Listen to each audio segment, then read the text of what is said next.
Okay, wow. That's all I have to say. Thank you. Hands again, whose first Hay House experience? Love you guys. Thank you. You know how you will never forget your first kiss? Or your first true love? Or your first, you know. Today is a lot of firsts for me. It is also my first Hay House event.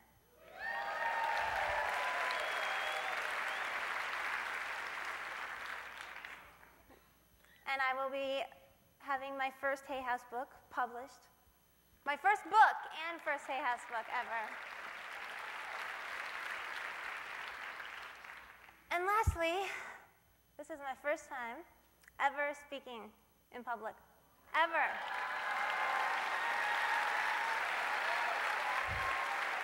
Thank you, thank you. So thank you for the love. Thank you, Cheryl, for telling them to send the love. I still have every intention, you guys, of ending today making you feel better, look better, burn some calories, and be more confident in yourself. And you know, I can do this, right?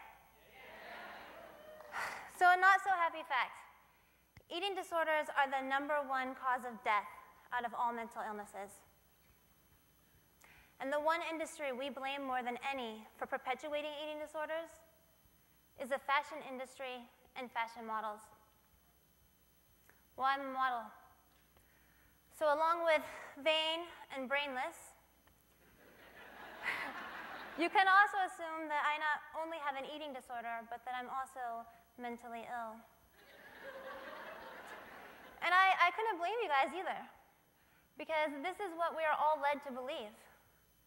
We not only think that most models have eating disorders, but we think that they are somehow prettier, and that they're all taller, and worse, that they are better than us, which is ridiculous. Supermodels are no more blessed than the rest of the world. They have insecurities and cellulite and wrinkles, fat days, yes. They have financial problems and get their hearts broken. And they go through divorce like Heidi Klum is now.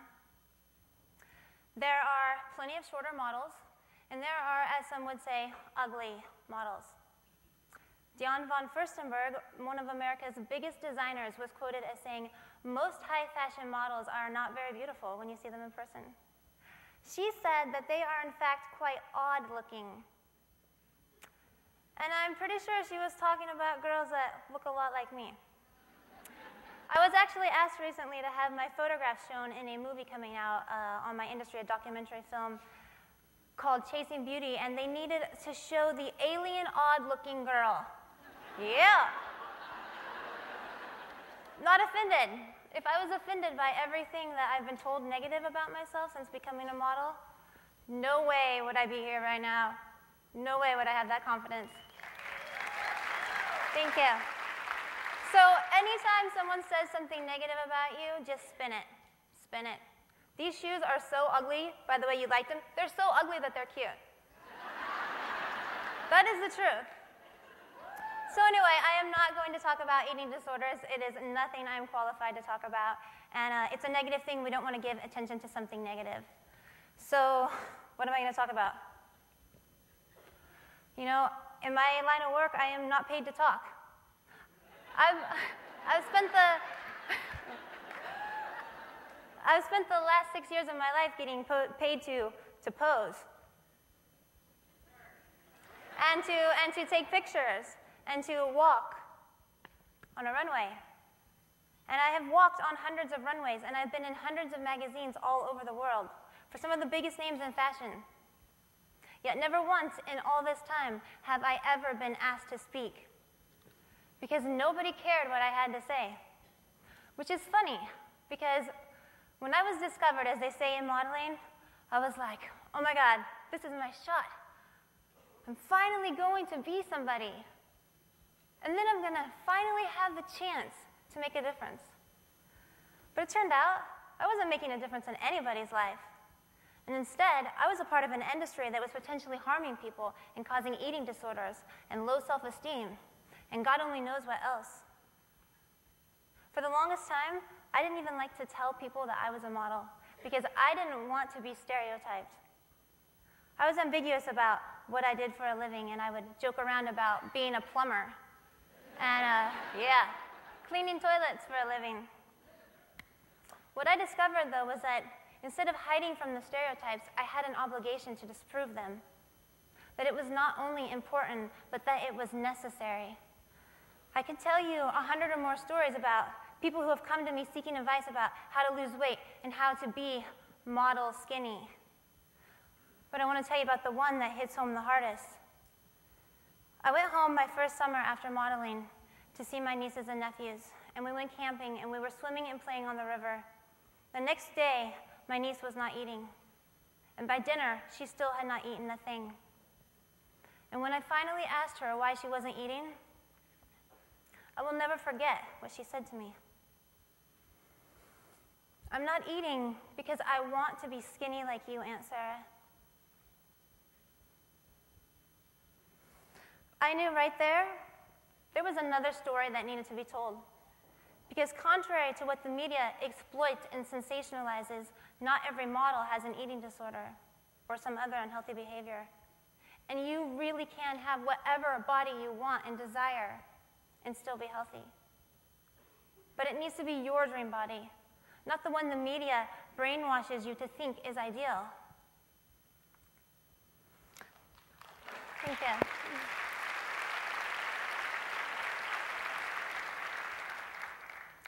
But what do I know, right? I mean, after all, I'm from Planet Model,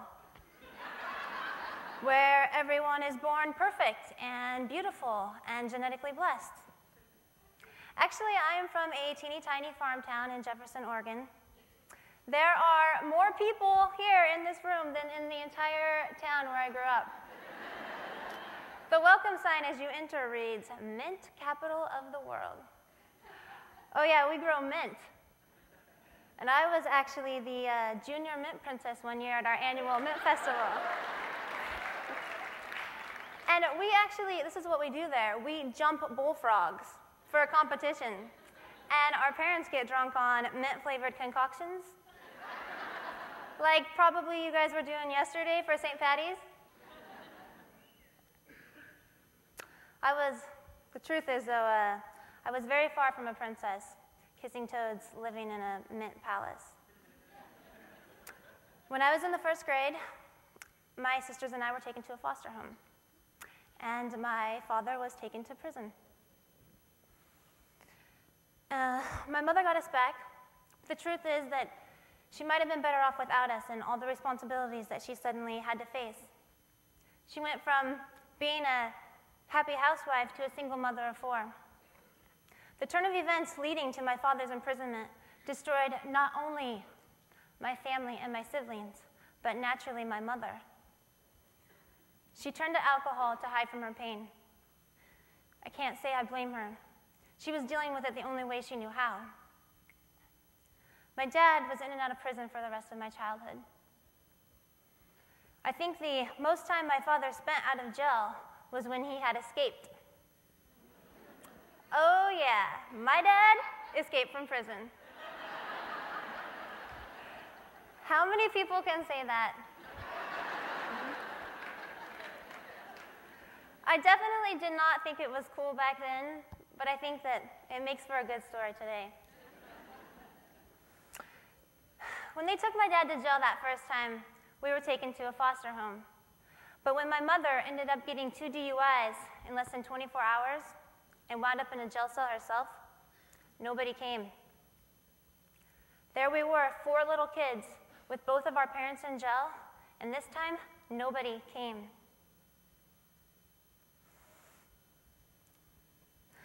I am from a broken home. And like most kids from dysfunctional families, I tried everything to fit in and find attention and love. And after a year or so of going down the wrong path, I realized that was not who I was or what I wanted for my life. I wasn't good at being bad anyway, so I became a goody-tissues overachiever. I went from missing half the semester my freshman year, here's another first, to graduating with honors, making me the first and only kid in my family to even graduate from high school. Thank you. So you see, obviously, my life was not so perfect, and my parents and siblings are not what we would call perfectly genetically blessed. But I'd like to argue, we, all of us, are perfectly blessed, regardless our genetics. We cannot let our genes determine our fate, be it our health, our bodies, or any of our lifestyle choices. If I did, who knows where I would be today? I do not think I would be here in this room with Hay House, Louise Hay sitting there. Amazing. Thank you.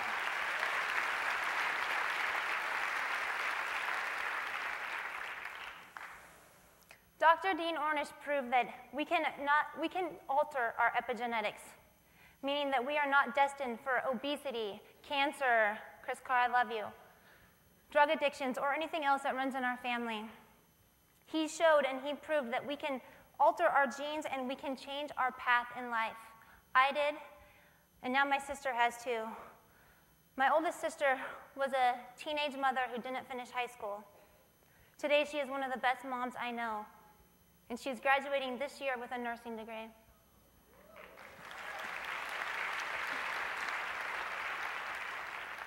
It is also Mother's Day in the UK, so I want to tell her Happy Mother's Day, and I want to tell all the mothers and my mother, who I love, Happy Mother's Day in the UK.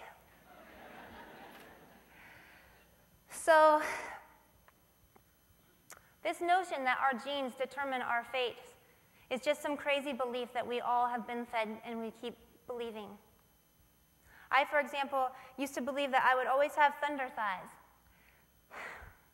Because my mom used to believe that and say that to be true about herself. And since I have these big, ginormous man hands, I always thought that I had big bones and was just naturally a bigger girl.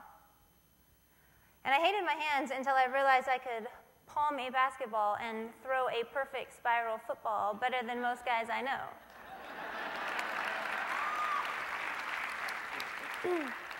But imagine my surprise when I found out that your hands do not actually determine your bone structure.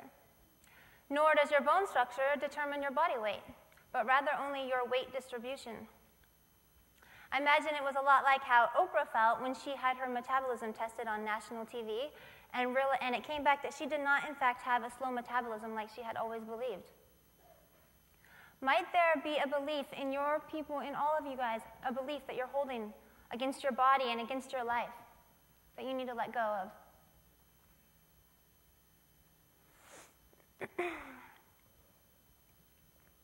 Now, I'm not picking on Oprah. I love her.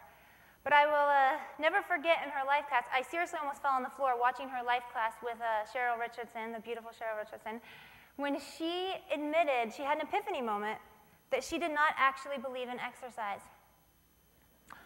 All I have to say to Oprah and to everyone else who doesn't believe in exercise or doesn't think they have the time, you exercise every time you move your body. Models are some of the laziest people on the planet, but they burn plenty of calories and they get plenty of exercise, and so do all of you. There was a Harvard study done. They took two groups of housekeepers and informed only one, bless you, informed only one about the number of calories they were burning on the job.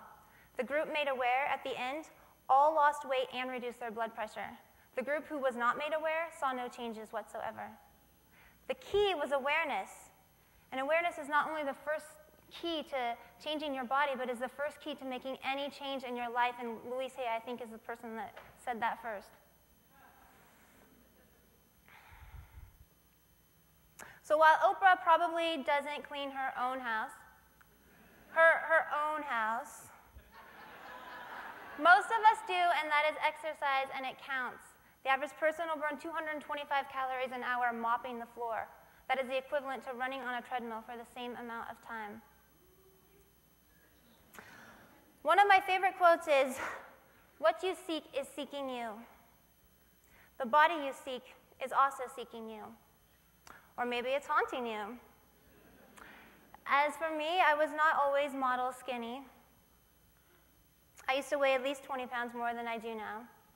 And I was working out like crazy, barely eating, and I had terrible self-esteem. Today, I work out less, eat more, and am healthier and happier than I've ever been. And no one ever pressured me to lose weight. My agent actually told me to stop working out because I was too muscular. I thought she was crazy. But the truth was, I was working out too hard, and when you do that, your body starts to actually store fat, which is the same thing that happens when you don't eat enough and your body goes into starvation mode. I always had an ideal image of myself.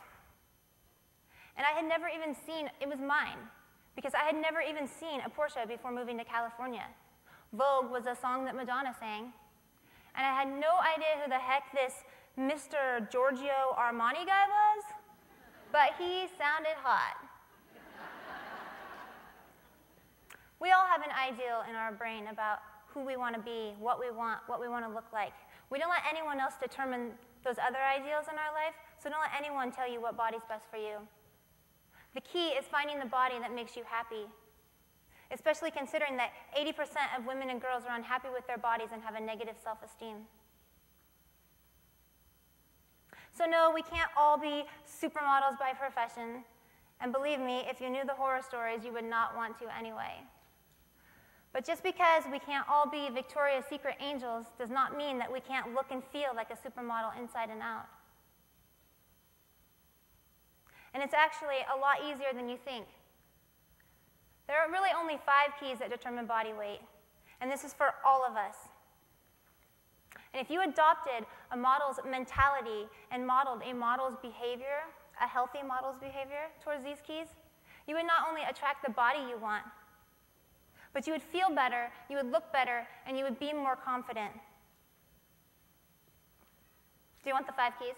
Yeah. Self-awareness, number 1. Louise said that first. You need to sleep. Relieve your stress.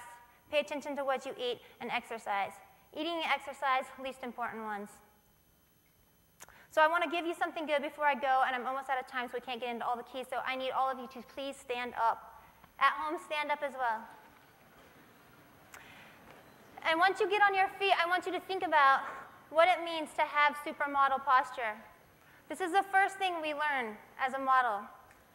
Shoulders back, chest out, chin up, core in. Please assume your supermodel posture. Guys, flex your pecs and stuff, you know. I told you guys you were hot. You're hot. Research now proves that you not only appear 10 pounds thinner, you're burning calories, improving your circulation, you feel better. You look hot, I told you that. And you appear more confident when other people see you. So every time you walk into a room, meet someone, and look into the mirror, assume your supermodel posture, and see your supermodel beautiful selves. My name is DeAnna. More information about the keys, my book, can be found by following me on Twitter and Facebook at Model Skinny. Thank you so much. I did it.